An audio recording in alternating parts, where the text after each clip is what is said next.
Hello guys, it's Ironhawk and welcome back. In today's video we're going to be talking about Mount & Blade 2 Bannerlord's multiplayer. Now I've decided to make this video because I feel like not much has been mentioned about the multiplayer. It's been very single player focused. Now the single player, through what we've seen from the developers, appears to be absolutely brilliant. However, I personally am looking forward more to playing the multiplayer because that's what I enjoyed more in Warband. Now this video is going to be generally discussing what we want to see in Bannerlord's multiplayer. We're also going to be taking a quick look at the very limited multiplayer footage that the developers have actually given us, and we're also going to talk about when the multiplayer is going to be released, as the developers have been playing it recently. However, we'll talk about that a little bit later on. Now the first thing I want to show you guys is the very limited multiplayer footage that we've seen, and it was actually in probably the first footage that we saw from Bannerlord, and that was the replay system. Now this is going to be very useful for YouTubers such as myself because we're going to be able to create some very cinematic battles. Now basically how it works is you're allowed to place your camera in certain positions, and I think you can also time how long your camera is going to be there, and then it will switch between those positions, allowing you to record some really nice gameplay. And as you can see, the multiplayer looks quite fun. I mean, the one-on-one combat doesn't look that glitchy, and you can see that guy with a massive axe. So you can actually produce things such as this, and it just looks so much better than manually recording like you have to do on Warband. Now sadly, that's all the multiplayer footage we have. This obviously shows that the developers are keeping the footage from multiplayer very limited. They haven't showed us barely anything. Now, this leads me to believe that this is the next thing they're going to show us at the next Bannerlord presentation. Now I do have some evidence to back up the theory that Tailworlds have been working on the multiplayer.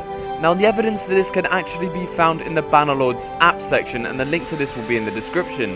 Now here you can see that on Friday, November the 11th, there were 29 players in game. Now I cannot see 29 developers or people that work at Tailworlds playing the single player at one time. This could really only mean that they were testing some multiplayer game mode, whether that was battle, duel, whatever, but it clearly shows that they're still working on it. Here there's 11 people, here there's 9, but these ones down here look kind of suggesting that there's single player working on, developers testing their features out, etc. However, this looks like a mass log-on of developers and workers, and it looks really promising. Hopefully they're going to be introducing the multiplayer sooner than we think. Now with so little of the multiplayer being shown, it allows the community and myself to actually speculate on what it might contain. And I would like to share with you guys some of the more realistic ideas that were mentioned. First of all, I would like to talk about probably the most discussed thing about the Bannerlord multiplayer. Now you see this on every Bannerlord forum, every Bannerlord Steam group, and I just generally get messaged and asked about this quite a lot. And that is a co-op campaign. Now this isn't strictly multiplayer or single player, it's both of them entwined into one. Now there is a massive problem with the co-op campaign, and that's because the core Bannerlord mechanic for the single player is that when your character moves around the map, everything else on the map is also moving. However, when you stop, everything else on the map also stops. There isn't a constant flow of movement, it's all stopping and starting. Now if you put two separate players with two separate parties of men, you're not actually going to be able to use the core Warband single player mechanic, because while you're moving, the other player might be stopping, and vice versa, and it also throws all the other parties of AI on the map because they don't know when to stop or when to move, because there's two separate players doing two separate things. Now there are a few ways that this could actually work. The first way is that you could actually rewrite the whole mechanic and actually allow everyone to move when they want, and when you stop, everyone else still is allowed to carry on, and it's basically a massive flowing map, no stopping, no pausing or anything like that. Now I cannot see this happening. I cannot see Tailworlds completely changing how the single player will work just for co-op campaign. Another way around this problem, and probably the most likely solution the Tailworlds will go for, is to have only one party like you do in the normal single player. Now to make this co-op, the idea is to have actual players playing as companions in your party. So they basically move around with you, and when you go into a battle, they also join that battle and can fight. Obviously you can lead the normal AI, maybe they can lead detachments of AI, and they might be able to have their separate groups within your party.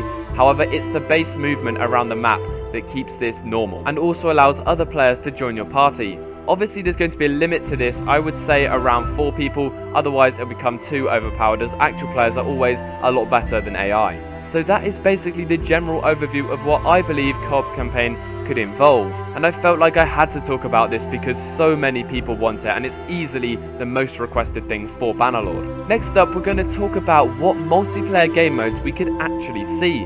Now, one idea I had was to have ranked duel servers where you could see the best fighters through the whole of Bannerlord. This would build upon the already huge competitive nature of the previous game, and it would just be so nice to see your name in one of the top slots in the leaderboard. Now, one thing I hope that doesn't happen for Bannerlord is ranked servers. I never liked the idea of ranked servers in general, and in Warband not having them worked really well.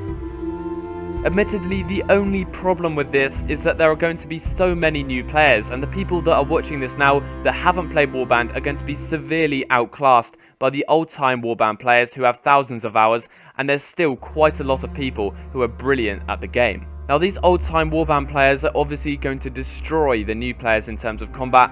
Now, this has actually been picked up on by the developers at Tailworlds, and they actually said that they may change the combat system slightly so it gives new players a little bit of a chance against the older players. Whether or not this will actually happen, we will have to find out. However, I hope they do not change it too much, because I spent a lot of hours in Warband trying to get a little bit better at the game, and I would prefer it if they didn't change it too much, because I would feel like a lot of those hours would have been wasted as I've been practicing melee. Nevertheless, I also understand that balancing for new players is very important.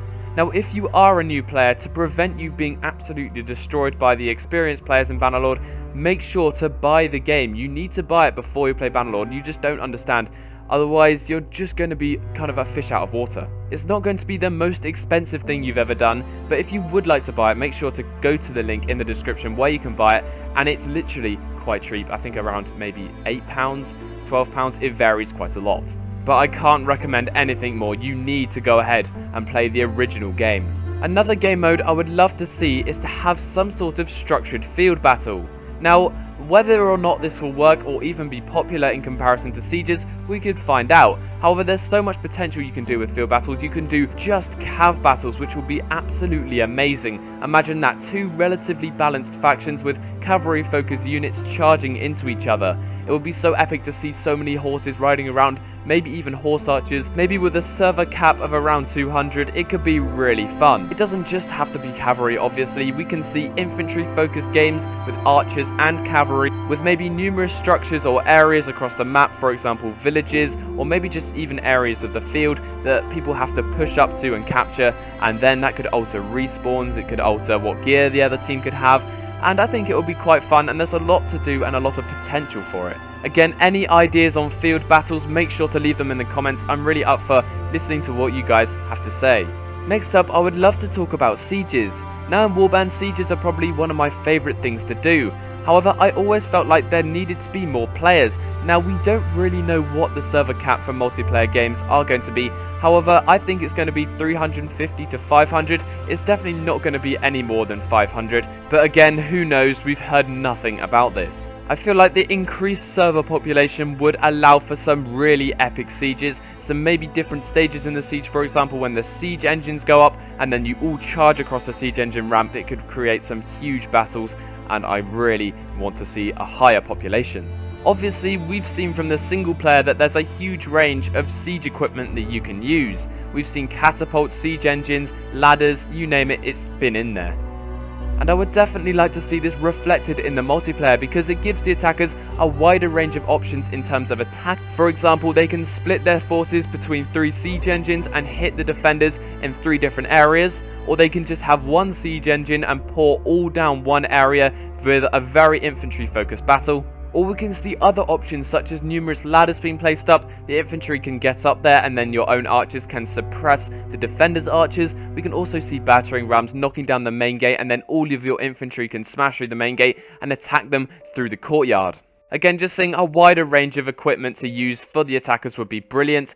And I would also like to see some sort of siege equipment for the defenders to use. As we saw in the single player, there was a ballista, but I'd also like to see rocks, burning oil, and just that sort of thing. It would just be a lot funner in general. One idea I had, which I wasn't sure was good or bad, was to launch dead things over the walls through catapults. Now that could have some sort of damage sapping disease, which could kill people or maybe just harm them, and just generally making them weaker for fighting the attackers. Also, aside from the normal siege that we saw in Warband, I would like to see some longer sieges with maybe different stages and different banner points, and I would also like to see in particular servers AI being involved. Obviously not in all of them, however it would be nice to take a few AI with you and it could make the battles even bigger.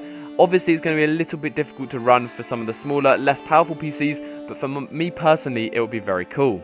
Now, I know many people will disagree with the AI suggestion because in Warband they just got in the way and they were annoying and you were just going for the normal players anyway. However, in Bannerlord the AI is going to have a serious update and they're going to be a lot more clever, and it could lead to some better battles with multiplayer and AI working together. Another small suggestion I had was to have some sort of context with these sieges, because most of the time in Warband you'd be thrown into a random map. It didn't really have any baseline story to it, you were just playing as two factions. However, I'd like to see in Bannerlord some sort of mini story to do with it, maybe something you can read before you go onto the server, or maybe an optional video or something like that. It'd just be a lot more immersive, especially for me, and I would just prefer it in general. Spawning in after dying is definitely one of the most important things about a siege. Now, when you spawn in the middle of the enemy, like I found so often in Warband, that just can't happen. It doesn't need to happen, and I don't know why it happens. In Bannerlord, if it does happen, I will not be happy. I'd want to spawn with my teammates, and I don't want to be spawned in the middle of the enemies and get instantly killed. A few other features I would like to list off is that there should be buildable defenses for archers and maybe for infantry that want to hold a defensive line within the castle once the outer walls have fallen. And also there needs to be a balanced number of classes. We saw this in Warband, so you don't have too many archers or too many cavalry, and it just doesn't get ridiculously one-sided. Lastly, I would love to see some sort of permanent troll prevention.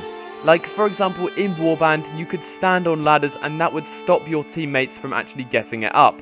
And I've seen countless times in servers that this actually happens. People stand on ladders, you can't actually get on the walls, and you're just getting shot by arrows the whole time, and it's so annoying, and you just can't play the battle or the game. There are a couple ways of preventing this. The first one is to have constant administration of the server, people on there all the time, and they can just go ahead and ban the people that are doing it. And also, I noticed the way to prevent it in Warband was to do a poll where everybody on the server would vote whether to kick a person or not.